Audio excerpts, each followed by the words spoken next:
Who were the man and baby with Mikasa in the end credits scene of Attack on Titan?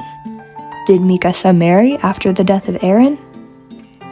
After scrolling countless comments on YouTube and forums, I have found that fans are completely divided on the ending and the identity of the man with her. Fans defend their ships whether or not they even make logical sense.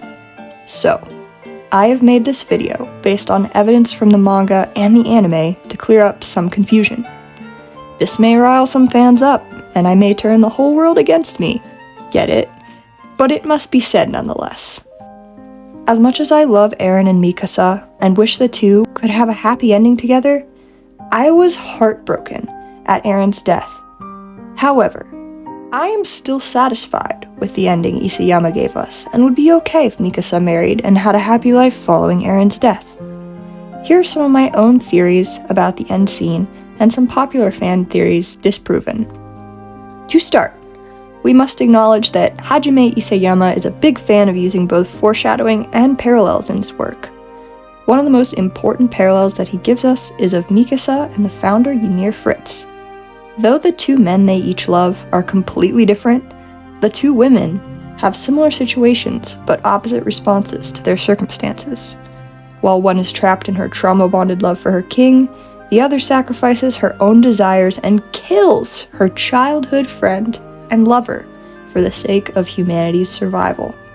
The former, Ymir, saw Mikasa's sacrifice firsthand, and as a result, was inspired to free herself of her own metaphorical shackles to the king's lineage. Now, keep in mind till the end of the video that Mikasa was the one who poetically inspired change through her act of sacrifice. Now, to address the identity of the man and child with Mikasa. There are three main theories fans are divided between. Number 1, it's Armin next to Mikasa with his and Annie's baby. Therefore, Mikasa never married. Although it is probable that Armin often paid respect to Eren's grave with Mikasa, since they were a trio, the fan theory of the man being Armin in this picture is most likely false. Here's why. At the end of both the manga and the anime, Armin is shown with a short, almost bowl cut hairstyle. He also, as always, has bright yellow hair. In the manga, it is obviously not colorized, however this man's hairstyle doesn't match Armin's character design at the end in the slightest. However, in the anime, the color of the hair of the unknown man is a light pinkish brown, just like John's hair. Another small detail in character design is that Armin doesn't usually wear hats, whereas the man in the picture is wearing a hat. Finally, Armin is not as tall as the man pictured. Armin definitely had a growth spurt towards the story's end, but still never towered over Mikasa like this guy does. The fan theory that the child is Annie and Armin's baby would be super out of place, given the fact that Annie isn't also there, and yet Mikasa is cradling the child in a motherly way. The child also has dark hair in the manga. Neither Annie nor Armin are dark-haired. Additionally, the idea that she didn't marry, given that we already unpacked that this man is not Armin, is also probably false, but let's unpack it a little bit more. To go with the theory of it being Armin pictured and that Mikasa didn't marry, anime fans cling to the idea that Mikasa could never have gotten married, because both the silver ring she wears at her own burial years later and the flowers on her grave point to her virginity. Though commonly believed among fans that Mikasa's silver ring is a purity ring, this is likely not the case. In Japan, silver rings usually represent a promise of love and commitment, usually signifying a serious romantic relationship. Nothing is to say that this couldn't have been her wedding ring itself. However, the ring wasn't even included in the original manga anyways, it's merely a detail the animators added. Not only was this detail not in the original manga, MAPPA didn't really emphasize its existence. Her ring is pretty easily hidden behind her flowers, and to most eyes, it would be hard to see. This is inconsistent with Isayama's writing style.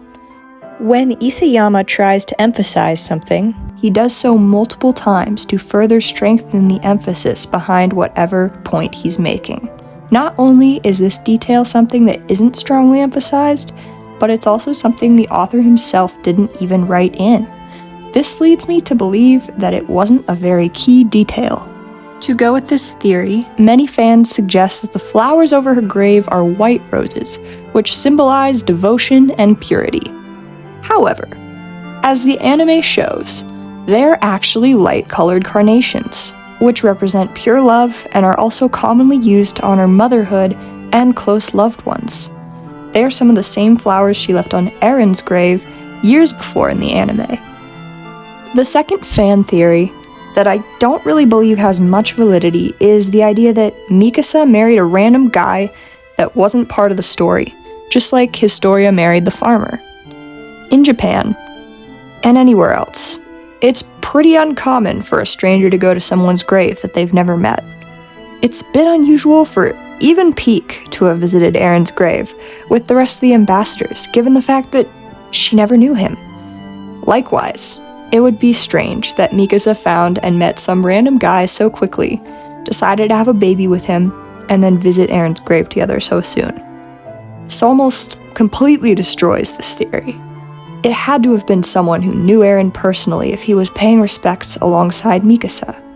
Which leaves us with the last option, which in my opinion has the most factual validity. Fan theory number 3.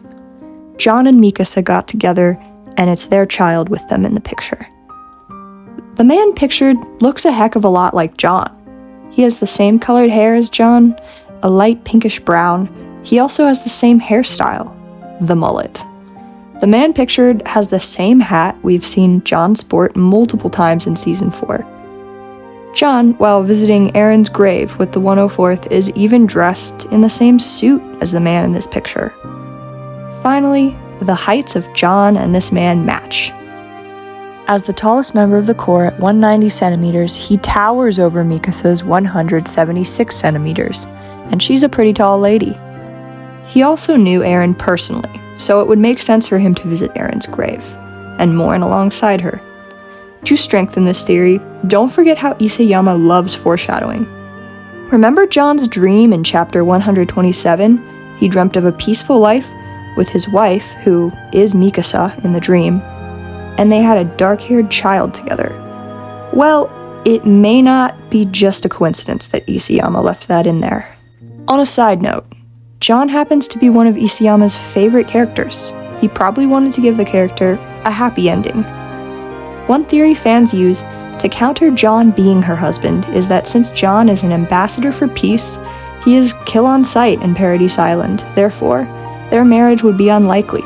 He is the enemy of the Jaegerists because he helped kill Eren, so there's no way he can marry Mikasa because of that.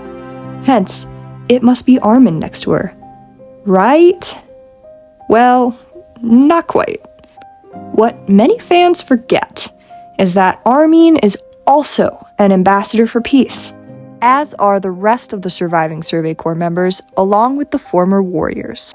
Therefore, they would all be KOS to the Jaegerists. If anything, it would be dangerous for Mikasa herself to be on Paradise, since she was the biggest factor in defeating Eren and the killer of countless Jaegerists. However, this theory is debunked because Historia promised them that she would grant them protection while they are all in Paradise. She is the queen after all, so her word should surpass a new military regime. Given these facts, it's safe to assume that the man in the picture is indeed John. I believe he and Mikasa did become a couple. Whether or not they married is not quite clear. If you recall back at the beginning of the video when I talked about her connection to Ymir Fritz and how she set her free, Mikasa was the one who created the change and broke the curse of Ymir's servitude to the royal bloodline for millennia. If she was able to do that and set both Eren and the founder free, why wouldn't she set herself free from her own grief and loss and pursue a fulfilling, happy life? Whether many fans just don't want to accept the idea of Mikasa marrying John, or don't see how she could possibly be devoted to Eren's memory yet still marry John and continue with life, well, it's a totally normal thing, as human emotions are complex.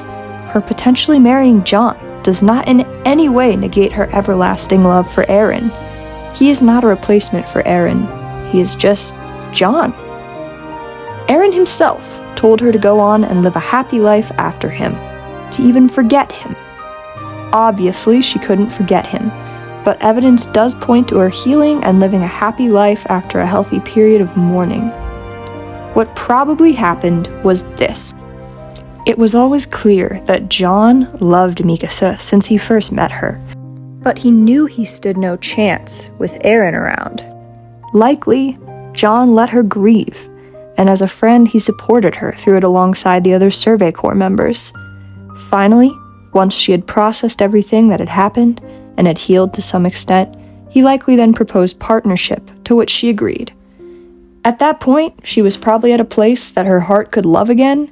They probably fell in love sometime during the time skip off-screen after Mikasa visited Eren's grave by herself. They either had a kid or adopted one. I am inclined to think it was their own because it looks similar to the kid in John's dream. Obviously, she still never forgot Eren. She was buried next to him and eventually reincarnated with him. The theme of AOT is freedom, and breaking free of suffering, which Mikasa most certainly did in the story's end. Bonus, did you know John looks a lot like Mikasa's father? These were my own theories and refutations of popular fan theories. Thank you for watching.